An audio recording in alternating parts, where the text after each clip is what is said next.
This is me, is Queen Aset Haru, and thank you for joining me for another wonderful edition of Ask an Aquarius. If you haven't already, please hit the red subscribe button and smack the bell. So, I get a lot of messages about relationships, and as you guys know from being around me, I have been in a lot of relationships. And I've counseled a lot of relationships. I've taught people through them. I've read like a million of them in readings. You would not believe how many relationship readings I have done.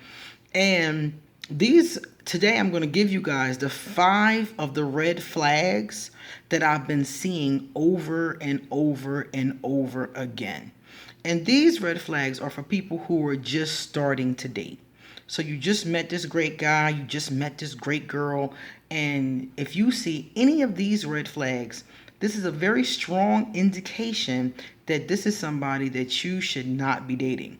I would watch them very carefully, and if I continue to see these behaviors more than 2 weeks, I would dismount. I would discontinue. And you're getting ready to see why from what I'm getting ready to tell you. Okay? Some of you have never dated before. I got a letter once from somebody who told me he never dated before. And I'm like, okay, keep these in the back of your mind when you do start dating. For those of you who are younger or those of you who haven't decided if you want to do some dating. Number 1, lack of communication. If you are dating someone and they don't communicate with you, and I'm not talking about just sitting on the phone for hours and hours, falling asleep on the phone. I'm not talking about that. I'm talking about they lack communication, meaning they either lie, they withhold information, those kind of things. That's what I'm talking about. Or like they can't answer the most basic of questions. If a person has a lack of communication up front, that tells you that's not somebody you should date. Why? Because you can't maintain a relationship without communication. So they're telling you up front, I'm not ready for a relationship. And if you're dating them with the expectation of having a good relationship, you just got the first indication that you're not going to get one. They don't know how to communicate. So if they don't know how to communicate now, they're not going to know how to communicate later unless they learn communication skills, which most people don't bother to do. If they are lying and you're catching them in lies, that tells you that they're dishonest. And that behavior is not going to change. If you're catching somebody in lies in the first week, 2 weeks, 3 weeks, month of knowing them, that already tells you that this is a problem with them. It's already an established pattern. So don't be with a liar. A liar is going to keep lying. Withholding information is lying too. It means they're withholding certain things from you because they don't want you to know because of how you're going to react or feel or behave after you find out this information. Withholding information to me in a lot of cases is just like lying. So you don't want to be with somebody who withholds information from you. And I'm not talking about little stuff like they didn't tell you they were stopping on the store on the way home. I'm talking about they didn't tell you they had a kid. you know, stuff like that. They had a child on the way. They didn't tell you they used to be married. They didn't tell you that, some big stuff like that, that they're still in love with somebody that's at their job, big stuff, if they're withholding things from you and you find out immediately, that's somebody you should not be with. If they're disappearing. If your lover is disappearing, and I'm not saying that you meet somebody and they're supposed to check in with you every 15 minutes. But if I'm seeing you and I don't hear from you for a week at a time, 3 and 4 days here and there, a person who's disappearing is up to something. Something ain't right because it's not like you don't have time. I told you guys before, this is 2019. Most of us have our phone in our hand all day long. Let's keep that real, okay? So if I'm disappearing, it's for a reason. And generally, it's not too many good reasons I could be disappearing and can't tell you. So if I'm seeing you, we've been seeing each other for a week, and then I just ghost and then reappear, that is a bad sign. That's somebody, and I've experienced this myself. That's a bad sign. When it happened with me, it happened with a Taurus. And it was because I don't know. I don't know what it was about, to be honest with you. I have my speculations, but According to what I understand from one situation, she was off with somebody else. She was off with somebody that she was seeing. And this wasn't a whole week, it was a weekend. Okay. And then she reappears like nothing happened. So disappearing could mean there was somebody else. It could mean a lot of things. Doesn't mean it has to necessarily be another lover. It's just usually not a good reason. So if they upfront disappearing for weekends or weeks or things like that, that tells you that something sneaky is going on. Next one, abusive behavior. Any abusive behavior that you see up front is a red flag to never come back.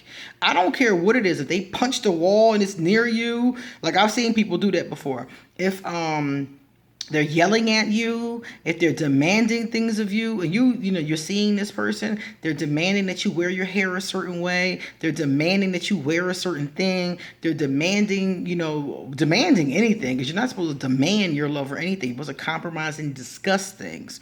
So if they're abusive physically, mentally, emotionally, sexually, in any kind of way, that is a red flag, and that is somebody you need to leave alone.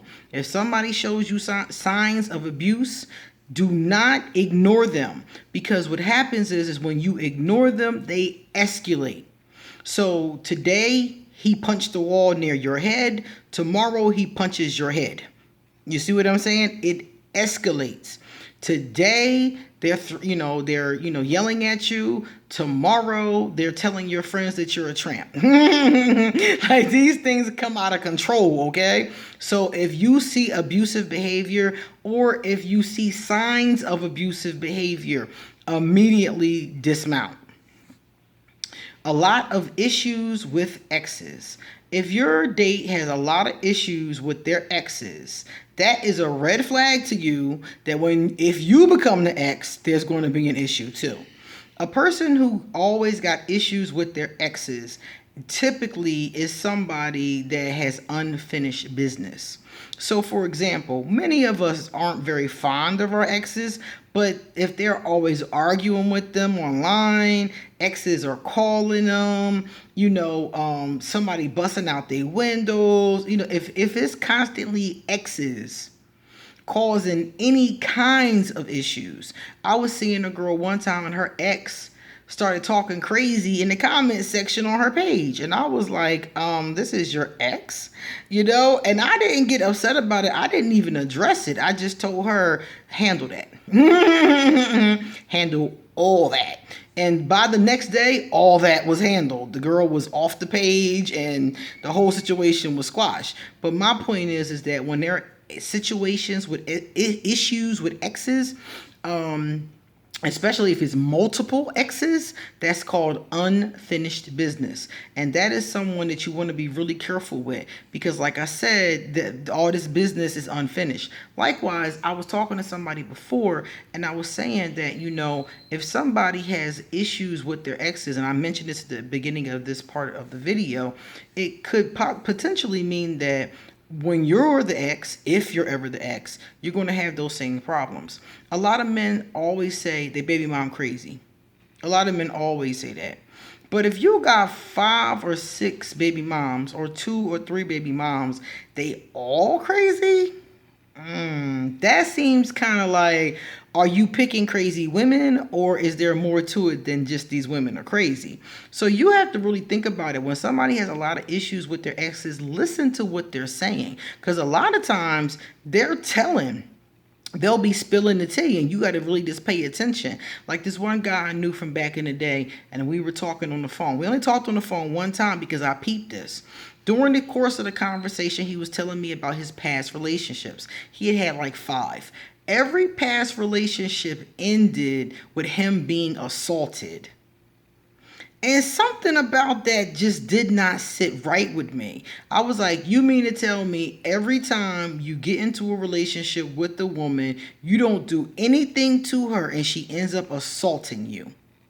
For no reason. And he didn't do anything. That to me was a big red flag. You got major issues with all your exes and telling me you didn't do nothing.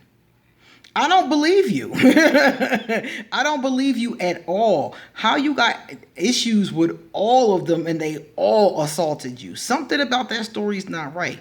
So again, when somebody's telling you about their exes or telling you these kinds of stories, really pay attention, because I don't know what that says. When he told me that, I didn't know what that meant, but I knew it wasn't good.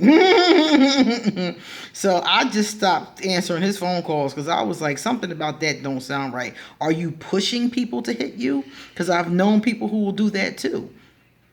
So something about that just isn't right. Last, they are unavailable emotionally. If somebody is unavailable emotionally, that is the biggest red flag in the world not to keep dating them. Because if they're unavailable emotionally, you're not going to be able to have a relationship with them. And this is very, very common with a lot of people. And some people, they'll run into somebody who's emotionally unavailable, and they'll keep seeing them because they think that maybe they'll be emotionally unavailable one day. In some cases, they will be. In some cases, they never will be. So if somebody is emotionally unavailable, this is one of those red flags that you really need to stand back and watch. Because if they're not, and I'm talking about, how can you tell if somebody's emotionally unavailable?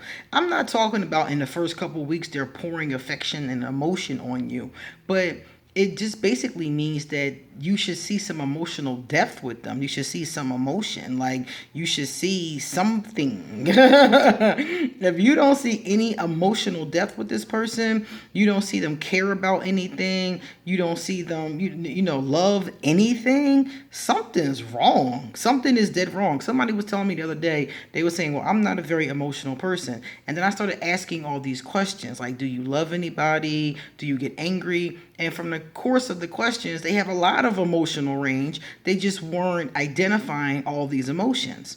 But if you are talking to someone and they are truly emotionally unavailable, they don't care about anybody, there's not anybody really that's close to them in their lives, they have like no emotional depth, or like Hermione said, the emotional depth of a teaspoon. If a person has the emotional depth of a spoon, then that tells you right then and there that's somebody you need to back up off of. Because if you're expecting an emotional connection with them, chances aren't very high. If you're talking to a 35-year-old man and he's never cared about anybody, that's not a good sign.